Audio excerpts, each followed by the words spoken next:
Now we continue our coverage of the latest developments in the Trump-Russia story, with the president accusing former President Obama of tapping his phones in Trump Tower before the election.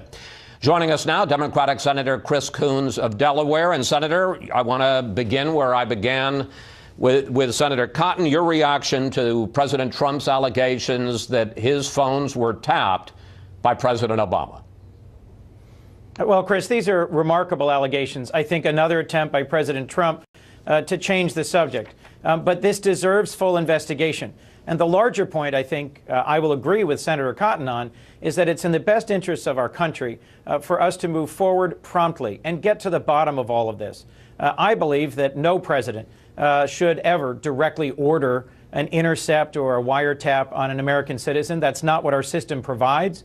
You have to go in front of a judge and get a warrant in order to conduct a wiretap. So one of two things has happened here. Either President Trump has inappropriately released classified information and was himself the subject of a court-ordered wiretap, or, and I think this is a very remote possibility, there was some inappropriate actions by the previous administration. In either case, it doesn't help our country for this to all be worked out on Twitter. It ought to be worked out in a full, fair, prompt, and thorough investigation, whether by the Senate Intelligence Committee, if they can get to the bottom of this, or by a special prosecutor. Well, there is another possibility, too, which is that it's just not true, isn't there? That's right, of course. Yes, it's quite possible. It's just not true. And the president offered no evidence or backing for his outlandish claims. Why would you suggest in that clip that I just played for Senator Cotton that there are FBI transcripts that show, and I want to get your words, provide very critical insights into collusion between the Trump campaign and the Russians? What I was trying to make clear, Chris, and I appreciate a chance to restate this, is that I don't have, and I don't know of, any conclusive proof, one way or the other, about whether there was collusion between senior levels of the Trump campaign and Russian officials.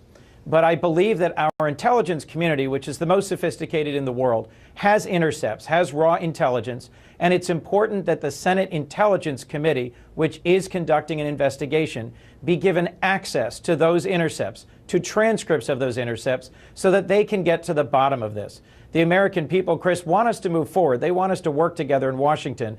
And it's important for us to remember that the Russians are our adversaries. Republicans and Democrats, we have different political agendas, different political views, but we can and should work together to make sure that what intelligence there is gotten access to by the Intelligence Committee.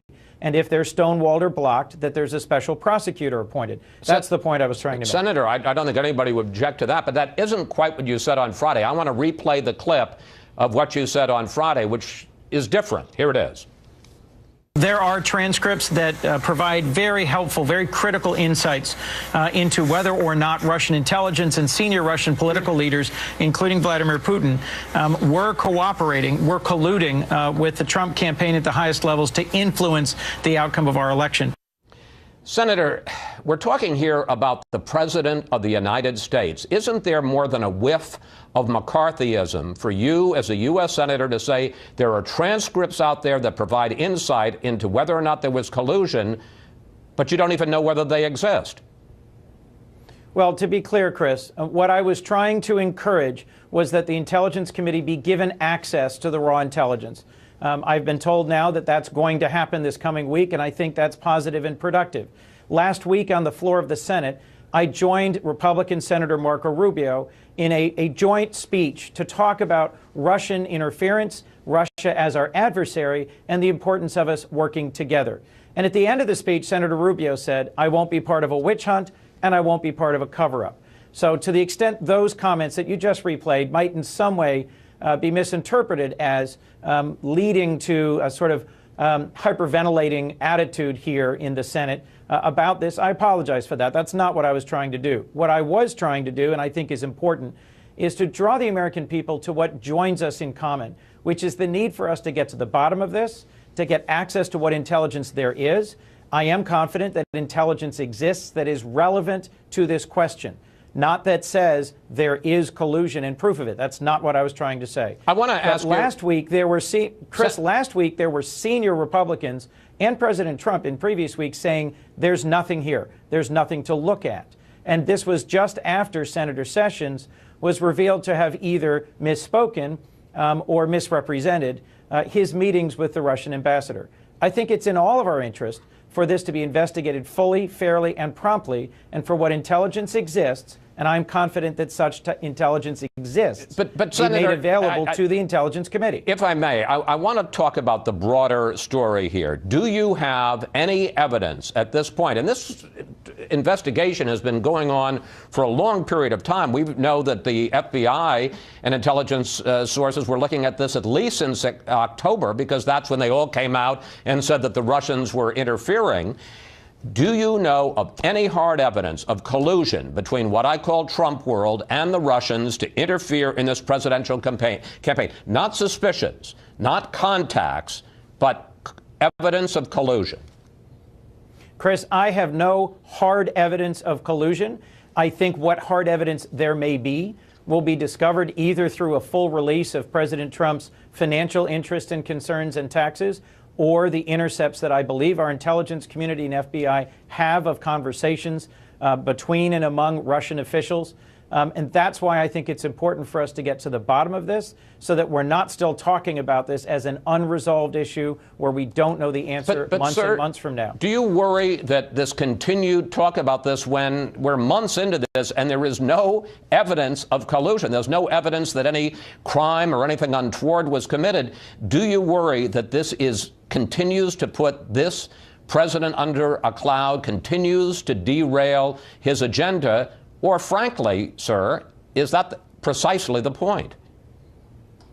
Well, to be clear, Chris, I'm not the person who forced or coerced in any way Senator Sessions to answer incorrectly or falsely in front of the Senate Judiciary Committee. Well, we're going to get to Sessions. I promise we'll get to Sessions in a moment. To misrepresent to the vice president. But is the point here to keep this White House from being able to do what it's trying to do by continuing, at this point, evidence-free debate about collusion with the Russians? That's not my goal, Chris. I recently met with the new Commerce Secretary just on Thursday to sit down with him and say, I'm on the relevant subcommittee that appropriates the Commerce Department's funding. I'd like to work with you on manufacturing policy. I think we can do things to get back to focusing on growing our economy and growing manufacturing jobs. Chris, you know me, and I think you'd recognize that I'm someone who is willing to work across the aisle. My goal here is to make sure that we defend our democracy. It's outrageous to suggest that we shouldn't investigate thoroughly and fully what are credible allegations of Russian interference in our election. I don't think anybody's suggesting that we shouldn't investigate it. The question is, when there's talk about collusion without any evidence, is that helpful, or is that simply blocking the government and Donald Trump from being able to do what he was elected by millions of Americans to do? You wanted to talk about Sessions, so let's do that, because that was the other part of the story. Attorney General Sessions, in his confirmation hearing on January 10th, he was asked by Senator Franken, and let's put this in context. There had just been breaking news on CNN of a dossier that had come out that showed that there was compromising information about Donald Trump, and also that there had been continuous contacts between the Trump campaign and the Kremlin. And it was in that context of this breaking information that Senator Sessions didn't know that he was asked the following question. Take a look. If there is any evidence that anyone affiliated with the Trump campaign communicated with the Russian government in the course of this campaign, what will you do? Senator Franken, I'm not aware of any of those activities. I have been called a surrogate at a time or two in that campaign, and I not have communications with the Russians, and I'm unable to comment on it. Sir, I've only got a little over a minute left. Do you believe that Senator Sessions lied to that committee that you're a member of? Well, Senator Sessions certainly misspoke when he said, I did not have communications with the Russians. And whether or not that is a willful misrepresentation, a lie, is something I think we should investigate. I think the Attorney General ought to come back to the Judiciary Committee and answer questions so we can clear the air and get to the bottom of this. That's the only way we're going to move forward with confidence in our system. I do think this is a distraction from governing, but it is an important distraction, one that deserves our attention in a measured and bipartisan way, because Russia did interfere with our election. and why they interfered and what the consequences are is going to matter to our defense of our democracy going forward. Senator Coons, thank you. Thanks for joining us. Sharply escalating battle over alleged ties between President Trump and the Kremlin. Plus, what